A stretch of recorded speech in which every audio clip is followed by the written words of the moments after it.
So today we will be taking up the topic of activators and repressors. So we have already studied that we have studied the process of transcription.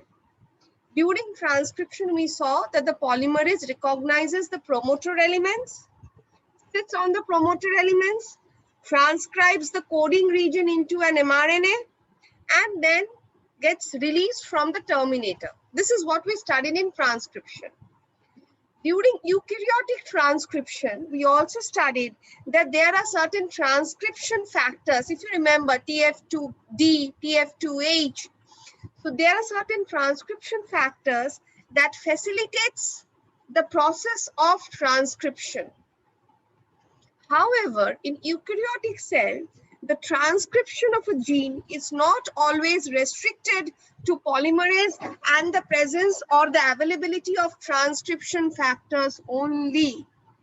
There are certain regulatory elements in form of proteins or in form of DNA sequences which provide a combinatorial control over the rate of transcription of a particular gene.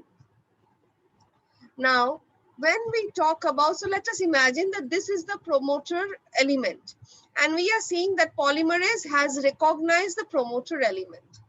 And in case of eukaryotes, we know that there are a lot of transcription factors involved that facilitates the polymerase to bind at the promoter element and accordingly transcribe a given gene. This is something we are aware. However, as I said, there are certain sequences present on the DNA. These are cis-acting sequences. Cis-acting means they lie on the same DNA on which the promoter element is present and is read. If you remember, the polymerase reads the promoter element in a 5' 3' orientation. So the DNA on which the polymerase sits and recognizes the promoter sequence, upstream of that promoter sequence, there are certain sequences of DNA, hence cis-acting, present on the same DNA, that might have a regulatory control on the level of transcription of this particular gene. So these regulatory elements can be of two types. The sequences can be of two types. One category of sequences present on the DNA may increase the rate of transcription. These category of DNA sequences are known as enhancers. But there might be another category of DNA sequences that might silence or slow down or stop transcription. So such DNA sequences, I've again lost my cursor. Such DNA sequences are known as silencers.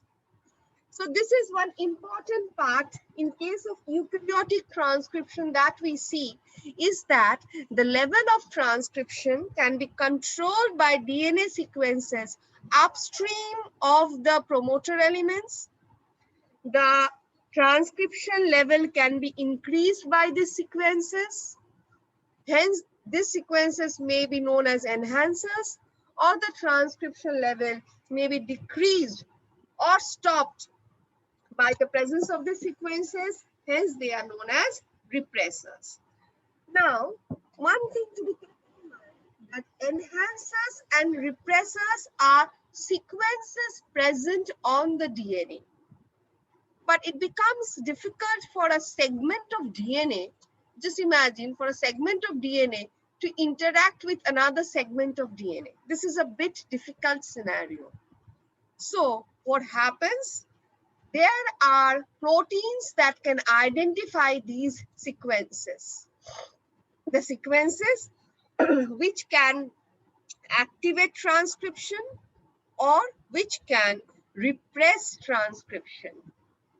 So the proteins that recognizes these sequences that activate transcription are known as activator proteins. These activator proteins thus can bind with enhancer. The proteins that represses transcription, stops transcription, binds with the silencer element. So this is the DNA sequence of the silencer, and these proteins can bind with the silencer element. So these are the repressor proteins. So in a nutshell, once more, upstream of promoter, there can be DNA sequences which can increase the level of transcription of a particular gene or decrease the level of transcription of a particular gene. These sequences are recognized by proteins which help in the process. So the sequences which activate transcription are known as enhancers, and the proteins that recognize these enhancers are known as activator protein. The sequences that repress silence transcription are known as silencer, and the proteins that bind to these silencers are known as repressor protein. Distal control element ke? Now, when we have understood the basic concept of what is an enhancer and what is a silencer, now let's look into this particular picture. Remember that a particular gene, so this is a gene, you can see this is the promoter element, this is the coding region. So a particular gene might have upstream both an enhancer controlling it or a silencer controlling it, depending on the need of transcription. If we need to increase the transcription, then as you can see, the enhancer might control it. But if we need to silence the transcription, then the silencer will control it and prevent transcription. So a given coding region or a given gene might have an enhancer element as well as a silencer element controlling it. Depending on the requirement of the cell, either the enhancer is activated, enhancer and the activator protein interacts, or the silencer and the repressor protein interacts. Keep it in mind, simultaneously, both these elements cannot function. In a given system, in a given cellular environment, both enhancer and silencer cannot work simultaneously. Because if you understand the basic working process of both these enhancer and silencer, one activates, the other silences. So simultaneously, both of them cannot work. So if an activator, enhancer and activator is switched on, then there is no function of the silencer. And you can see by this picture, okay, let me just erase all the slide. You can see by this picture that the activator protein has attached with the enhancer, and the enhancer is now playing a controlling role on the protein, and hence you can see on. So transcription activation has occurred. Now, after some time, it so happens that the product of the gene is not required. We need to switch off the gene or reduce the level of transcription.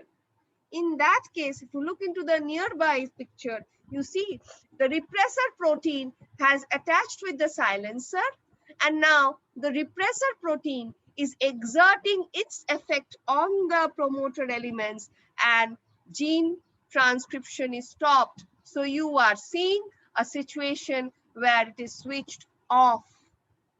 Remember, it is never possible that a silencer and enhancer can work together. If an enhancer is working, silencer will not work. If a silencer is working, enhancer will not work. And one more thing before going out from this slide is look at this position.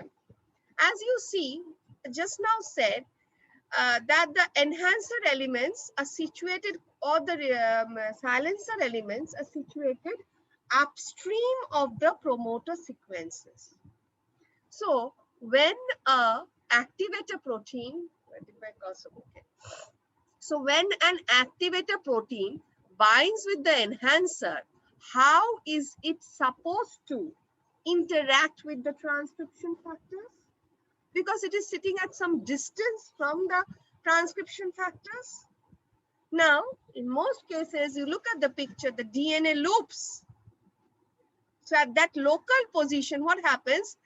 These two areas loop, they come close together. And you can see the activator protein is now interacting with the promoter elements as well as the RNA polymerase via a mediator.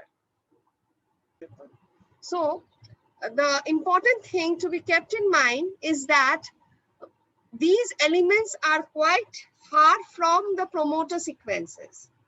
Since these elements are quite far from the promoter sequences, thus, whenever an enhancer and the activator protein has to interact with the complexes present at the promoter element, the DNA loops, and you can see this, there is a mediator protein present, which helps in interaction of these elements.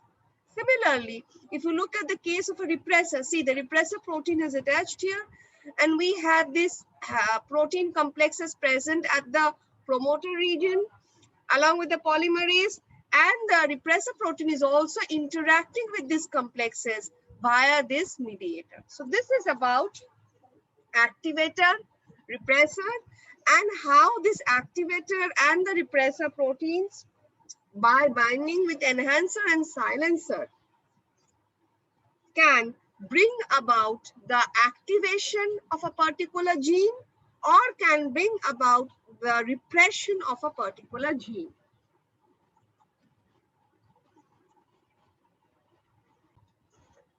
Now, before going into next part, you have a topic in your syllabus which is known as epigenetic regulation.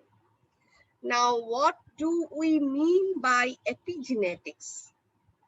The term epigenetic means that the conformation, the way in which DNA is organized around the histone and the conformation the DNA maintains around the histone is inherited at times from generation to generation. So this is the branch of epigenetics. Just understand the difference between genetics and epigenetics. Genetics is the transmission of information within the DNA sequences that is transcribed into an RNA and then into a protein. So these DNA sequences are inherited from generation to generation. So the inheritance of the DNA sequences from generation to generation, and accordingly the function of these DNA sequences, that falls in the branch of genetics.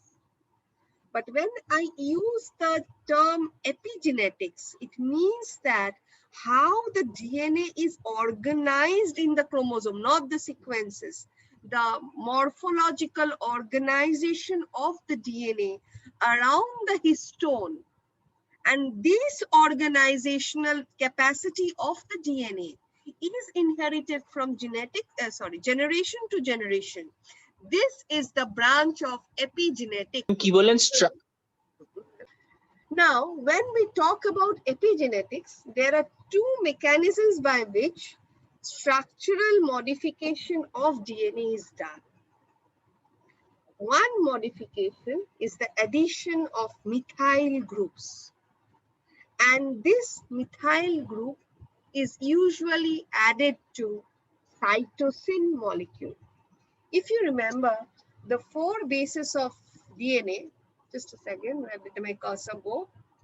We have A, T, G, C.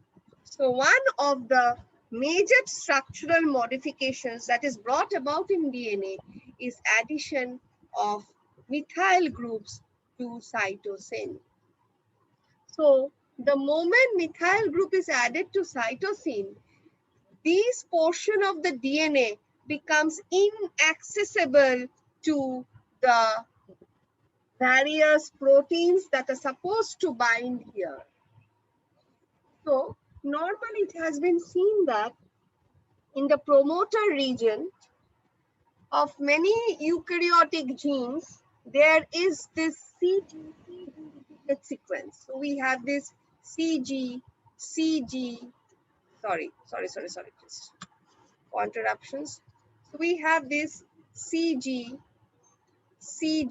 repeated sequence. And when we have this CG repeated sequence, usually methyl groups are attached to these cytosine molecules. The moment methyl groups are attached to the cytosine molecules, this whole area becomes inaccessible. The promoter elements, the polymerase enzyme will also not be able to access this part. The transcription factors will not be able to access this part. If this is a part of an enhancer, the activator protein will not be able to bind to the DNA. If this is a part of a repressor, the repressor protein will not be able to bind to the DNA. So we can understand that the moment there is methylation of the cytosine molecules, that segment of the DNA cannot be now accessed by any protein. So temporary silencing of that segment is happening. So methylation is a way in which often DNA is silenced. The DNA is now no more accessed by either the polymerase or the transcription factors or the activator proteins or the repressor proteins. Now, usually this CG dinucleotide sequence is referred to as the CpG island. What does the P stands for? The P stands for the phosphodiester bond. We know that CG, they have a phosphodiester bond in between. They have a phosphodiester bond in between. So the P stands for the phosphodiester bond and it is written as C phosphodiester bond PG.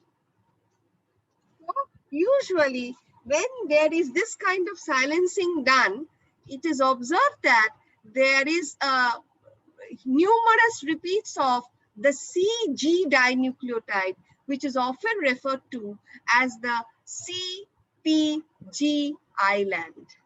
Why island? Because it's a cluster of CG dinucleotide and P refers to C phosphodiester bond, cytosine, presence of a phosphodiester bond, and then guanine.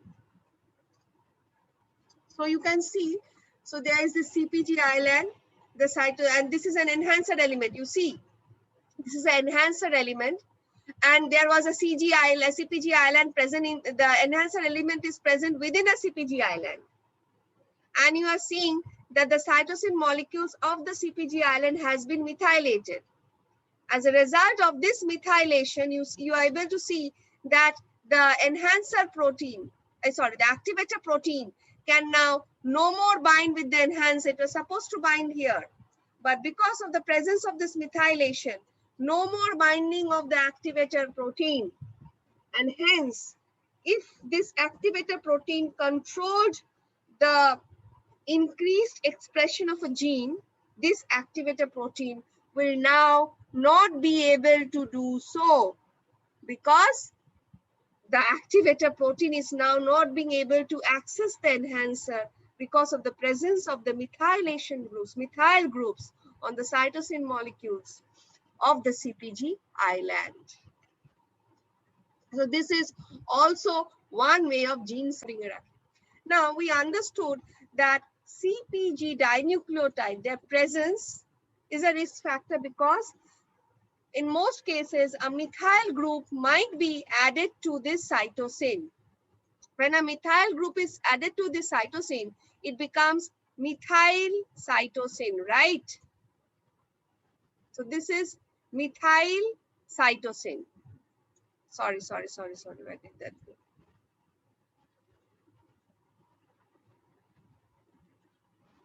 Was doing from here. So we have methyl cytosine. Now, often it is seen that methyl cytosine is spontaneously deaminated to yield thymine. This is a spontaneous chemical reaction. So it is spontaneously deaminated. Deaminated means removal of the amine group. Spontaneous. No extra agents are required. So it's spontaneously deaminated. So you can see, you can understand the importance of this, that if we have a CG island and there are this C present and methyl groups has been added to C. The moment methyl groups have been added to C, becomes methyl cytosine. Now, methyl cytosine, as I said, spontaneously deaminated to produce thymine. So you see, the mutation has occurred. The C has changed to T. So hence, the CPG island are often known as mutational hotspots, because there is this tendency of this cytosine methylation to be spontaneously deaminated to yield thymine. And once thymine is, it becomes thymine, so a change from C to T base has occurred. So C pairs with G, now T will pair with A. So a change, a mutation has occurred, a change has occurred, and this is often seen in case of CPG island, and hence CPG island are known as mutational hotspots. Just a second, I've lost my cursor. Now we move on to another part. We have some small parts. The next concept is the concept of microRNAs. Just a second, pointer options. MicroRNAs, this is a very small concept I will give. You don't have to read much detail about microRNAs. Just remember that microRNAs are small single-stranded RNA regulatory molecules. So they are nothing but small RNA regulatory molecules that do not code for protein. These are non-coding RNA molecules, which are about 21 to 23 base pair long. I'll show you the picture of how they are produced. We don't have to know much about them. You can see this is a microRNA coding gene. This has now produced an free microRNA, which is now folded into a secondary structure. This free microRNA has a 5' gap and a 3' poly A tail, as you can see. This is taking place in the nucleus. Before this microRNA is shuttled from the nucleus to the cytoplasm, you can see that the microRNA is processed. During processing of the microRNA, as you can see, the removal of the 5' gap and the 3' poly A tail has been done. So the microRNA is now processed, and this is known as pre-microRNA. In this pre-microRNA condition, the RNA comes out into the cytoplasm. In the cytoplasm, there are proteins known as dicer. These proteins recognize this microRNA, okay? With the help of some other proteins, the accessory proteins, you can see they make a cut. They cut this RNA, microRNA. How have they cut this RNA? They have cut the RNA. They have made a cut here. They have made a cut here. So this part is cleaved out. If you cut the RNA from here in this strand, and if you cut the RNA from here in this strand, so this portion is removed out. So now we have microRNA like this. You see the microRNA is still now attached with the dicer and the accessory proteins. So it's attached with dicer and the accessory proteins. And one more thing you should note here is that, just a second, it is when this cut has been done in this pre-microRNA. Now see, when the cut has been done, the pre-microRNA is now known as the microRNA. But you can see there are two strands of the microRNA. One strand is known as the passenger strand, and one strand is known as the guide strand. At the end of the story, you will see that it is the guide strand that survives. The passenger strand will be gradually destroyed. This is the first part of the story. A microRNA is synthesized. A microRNA is processed in the nucleoplasm to produce a pre-microRNA, comes out to the cytoplasm. It binds with dicer and other proteins, and the pre-microRNA is then processed to produce a microRNA, double-stranded microRNA. This is a double-stranded microRNA. In this double-stranded microRNA, one strand is the guide strand and the other strand is the passenger strand. Now, when we have this category, we have a double-stranded microRNA. Now, another important protein known as AGO1, which is also known as slicer.